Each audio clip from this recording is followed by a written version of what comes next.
Hello everybody, welcome back to another Premiere Pro tutorial. In this one I'm going to show you how to create this awesome color to black and white transition like I did there. If I want to extend it, there we go. So here we go, color, black and white. How do I do it? Let's just start from scratch so you can see it step by step. Okay, here we go. First step, drag and drop some footage onto the timeline like I've done here. Perfect. Now go down to the bottom here and click on new item. If you don't see it, just make sure that this is pulled out a little bit more. New item, and we're going to create an adjustment layer and then just click OK. That's fine.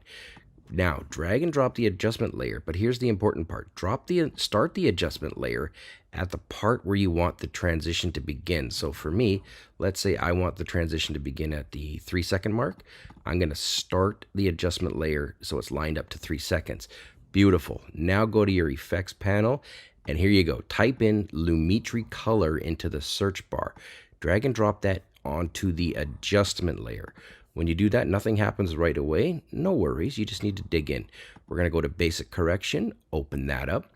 And what basically black and white is just lack of saturation. So pull the saturation down. So if I pulled it to 0, it would go to black and white, but that's not what we want. We don't want to go that way either. So what we want to do is leave it at 100, but here's what we're going to do. We're going to click on this little stopwatch, and again, making sure your playhead is at the 3-second mark or wherever you want it to start. Your transition, I'm going to move forward to, let's say I don't know, let's go to 4 seconds.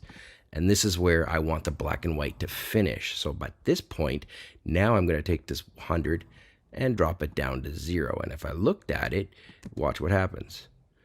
Perfect. It's done. Now, the reason why I use lumetri color instead of the black and white effect is because if you need to, you can do things like adjust exposure, adjust contrast, and make it higher contrast, highlights, etc., etc. So you do have that optionality in there too, all of which can be animated if needed.